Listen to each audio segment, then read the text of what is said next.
Communiqué du ministre de la Santé. Les centres de dépistage de la COVID-19 sont ouverts dans tous nos départements.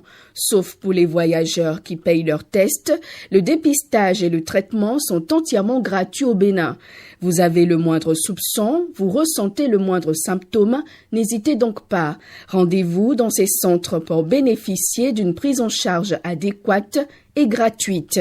Ceci vous évitera, si vous êtes positif, les complications mortelles et permettra de ne pas exposer vos proches ainsi que les autres personnes que vous rencontrez dans vos activités. Pour tout savoir sur l'épidémie du coronavirus au Bénin, rendez-vous sur le site web www.gouv.bj/coronavirus.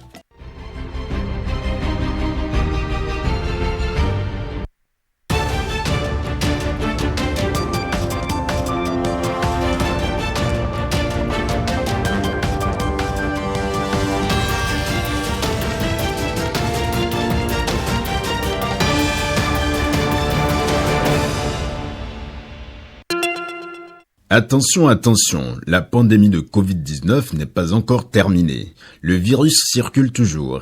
Des morts et des cas graves sont régulièrement enregistrés. Que faire pour ne pas contracter le virus? Il faut respecter les gestes barrières, c'est-à-dire porter systématiquement le masque en tout lieu public et dans toutes les situations à risque. Éviter les regroupements. Observer la distance de sécurité d'1 mètre au moins entre individus. Se laver fréquemment les mains à l'eau et au savon ou les désinfecter avec du gel hydroalcoolique. Nettoyer régulièrement les surfaces ou objets avec lesquels les mains peuvent être en contact, à savoir table, téléphone portable, poignée de porte, volant ou guidon lorsqu'on n'est pas seul à conduire les véhicules ou que les objets sont manipulés par plusieurs utilisateurs. Pour tout savoir sur l'épidémie du coronavirus au Bénin, rendez-vous sur le site web www.gouv.bj/coronavirus. Ceci est un message du gouvernement de la République du Bénin. Bonsoir et bienvenue aux 19h. Paul Tanwewa, opérateur économique et natif de la commune d'Adjara, appelle à voter pour le duo Talon-Talata afin de garantir la continuité des réalisations du gouvernement au profit de cette commune. C'était à la faveur d'une séance de prière pour la paix au Bénin en période électorale organisée en fin de semaine dernière. Reportage.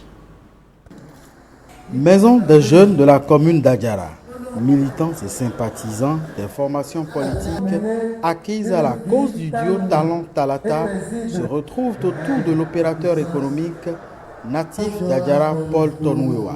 L'homme a initié une prière pour la paix au Bénin en cette période électorale.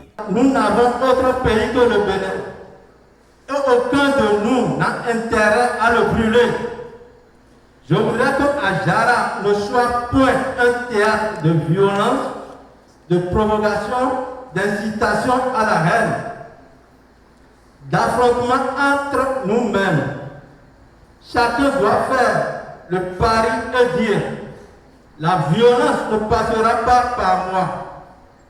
Cette action de Paul Tanwewa alias Pablo se justifie par les nombreuses réalisations du gouvernement du président candidat à sa propre succession, Patrice Talon, en faveur du développement d'Adjara. Des réalisations que la commune d'Adjara voudrait voir se pérenniser et c'est pour cela que l'initiateur de cette prière invite à voter massivement pour le duo Talon-Talata.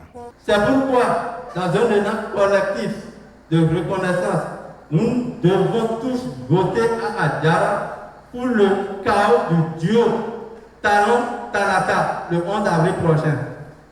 Jamais la violence, toujours la paix. Talon-Talata, premier tour, chaos. Paul Tanwewa et ses amis promettent donc la victoire au duo Talon-Talata dès le premier tour de la présidentielle du mois prochain. Ouida a abrité pendant plus d'une semaine une cérémonie culturelle peu ordinaire au palais du chef suprême spirituel d'Agbo Huna Geli. Les hauts dignitaires ont prié pour la cohésion sociale et pour la paix en cette période électorale. Marcela Rossi nous plonge un peu dans l'ambiance de cette cérémonie.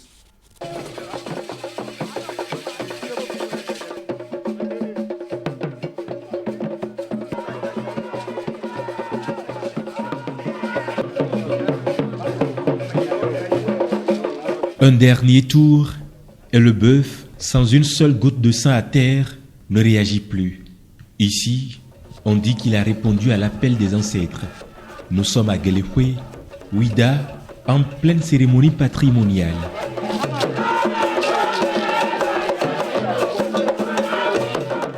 Selon les circonstances, ce rituel répond à de nombreuses préoccupations. Pour répondre à la tradition, comme le font les ancêtres, il y a un certain nombre de cérémonies qu'il faut observer pour implorer la paix et embrasser le don de la cohésion sociale.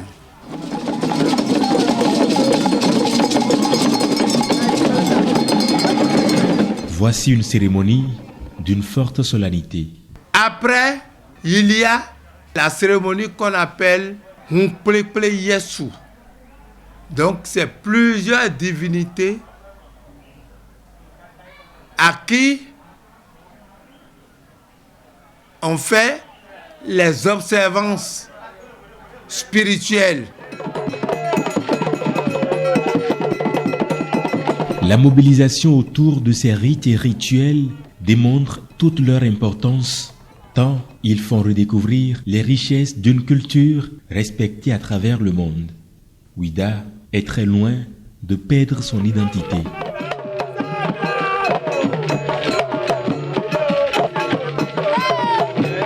Une ville d'histoire, une ville qui est en plein mouvement perpétuellement et qui se remémore ses traditions et ses cultures. Et c'est pour cela que j'ai personnellement fait le déplacement pour venir assister, soutenir, accompagner cette initiative qui est en cours et faire en sorte que les gardiens du temple, ceux qui font perpétuer l'histoire de notre culture dans notre pays, puissent se sentir soutenus par l'autorité centrale. C'est avec une grande émotion et aussi un plaisir de découvrir la richesse de notre culture, de notre patrimoine.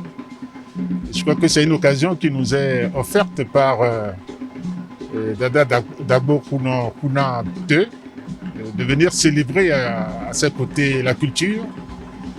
Et à cette période où on s'apprête à aller à l'élection présidentielle, je crois que ça tombe bien à propos parce que nous avons l'habitude, à travers notre culture, de célébrer la paix. Donc c'est aussi, quelque part, un appel à la paix. La recherche et la consolidation de la cohésion sociale restent l'une des plus grandes significations de ces faits culturels qui pourraient désormais se répéter à un rythme plus soutenu que par le passé.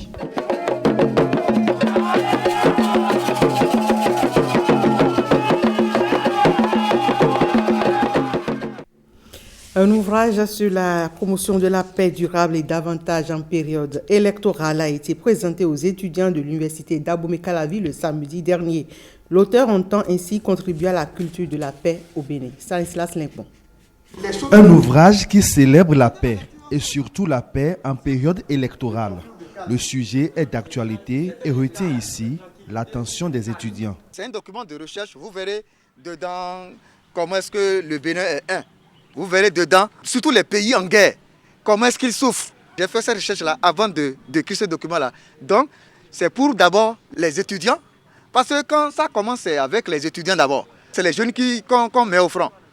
Daniel Amogou expose le contenu de l'œuvre et se livre à un jeu de questions-réponses avec son auditoire. Et Congo, Hervé, merci beaucoup pour avoir donné la diffusion de la paix. Cherchez partout les moyens. Avez-vous la paix partout où vous passez. Nous sommes dans un moment très crucial qu'il faut se battre pour promouvoir la paix partout où vous passez. Cet ouvrage de 148 pages est subdivisé en 3 chapitres. Il traite aussi de la paix avec soi-même. C'était un ouvrage un reportage de Stanislas Limpon présenté par l'ENAIC à Bazaou.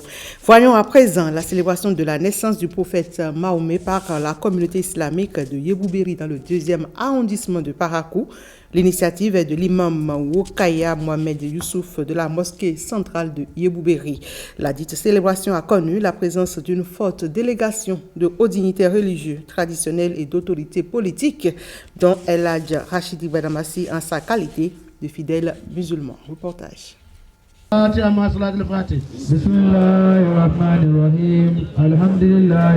Minuit environ, place Mosquée Yarakene à Parakou, à l'esplanade de la maison familiale de l'imam Roukaïa, Mohamed Youssouf, l'initiateur de l'événement. Une forte représentation de la communauté islamique locale, nationale et même sous-régionale prend part à cette célébration en différé du Mawloud, la naissance du prophète Mohammed. Nous sommes en train de manifester la naissance du prophète Mohammed sallallahu alayhi wa sallam. Donc c'est un rappel. Chaque année, je suis ici pour fêter le Mawloud avec les fidèles musulmans. C'est une chance pour nous que cette année, que ça se déroule pendant les moments où le peuple béninois attend avec impatience l'événement, c'est-à-dire les élections. Alors c'est une grâce pour nous que nous fêtons la naissance du prophète Mohammed sallallahu alayhi wa sallam. Le collège de leaders religieux et traditionnels dont Sa Majesté Akpaki Gobignesse, roi de Parakou, les imams des creusets régionaux, nationaux et sous-régionaux font de la paix un impératif avant, pendant et après la présidentielle du 11 en vue. En ces moments sensibles, très sensibles, les élections s'approchent. Ce que nous avons dit, c'est de prier à ce que cette élection passe dans la paix et que nous prions le duo, le président Patrice Talon et Talata, que Dieu accorde leurs souhaits et qu'ils puissent revenir et continuer le péage qu'ils ont entamé. Les alphas ont prié pour le pays, ont prié pour la nation, ont prié pour la haute autorité et son excellence le président Patrice Talon. Ils ont prié pour que tout se passe dans la paix, dans la quiétude, pour que ce qui se passe à l'extérieur ne se passe jamais au Bénin. Entamée au milieu de la nuit, la randonnée spirituelle ira jusqu'au petit matin à travers lecture de versets coraniques, chants et louanges.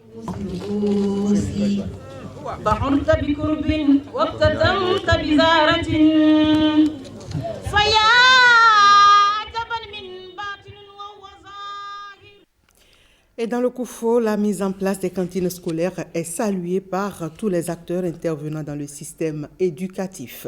Une réunion de restitution a réuni à Plahoué tous les acteurs et ensemble, ils félicitent les initiateurs. Gilles Dansou. Aujourd'hui, les apprenants ont la possibilité de bénéficier d'un repas chaud à l'école. L'éducation est le premier besoin d'un peuple. L'éducation à cet effet doit être accompagnée d'une bonne alimentation, d'où l'implantation des cantines scolaires. Il a été démontré que les cantines scolaires contribuent non seulement à améliorer la scolarisation, l'assiduité, le maintien des résultats scolaires, mais aussi assurer une bonne alimentation aux enfants. Ce programme est donc un instrument essentiel pour le Bénin de réaliser les ODD 2 et 4 avec une vision d'assurer à l'horizon 2025 à tous les écoliers l'accès à une alimentation équilibrée, saine et variée qui réduit la vulnérabilité face à la faim et améliorer leur accès, leur rétention et leur performance à l'école. Tout heureux, les bénéficiaires témoignent toute leur gratitude. L'alimentation scolaire nous offre beaucoup d'opportunités. D'une part, elle nous permet de régler les problèmes de la malnutrition, de nous maintenir à l'école et d'avoir de bons résultats scolaires.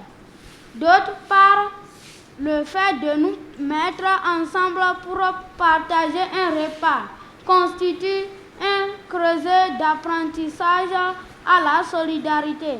Le préfet du Koufo salue les initiateurs de cette rencontre. Une rencontre qui vise avant tout un seul but, le développement. Je voudrais en tant que son représentant ici, représentant du gouvernement, vous dire que je vais transmettre fidèlement ce que vous avez dit ici. Vous avez dit que grâce aux cantines scolaires, qui étaient habituellement organisées par des partenaires financiers, vous avez dit que grâce à ce programme national alimentation scolaire, nos enfants restent dans le cadre scolaire et qu'ils arrivent à étudier correctement. Vous avez dit qu'on a mis l'accent sur la nutrition. Chaque enfant qu'on enseigne est un homme qu'on gagne. Terminé pour ce 19h. Merci à chacun et à tous de nous avoir suivis.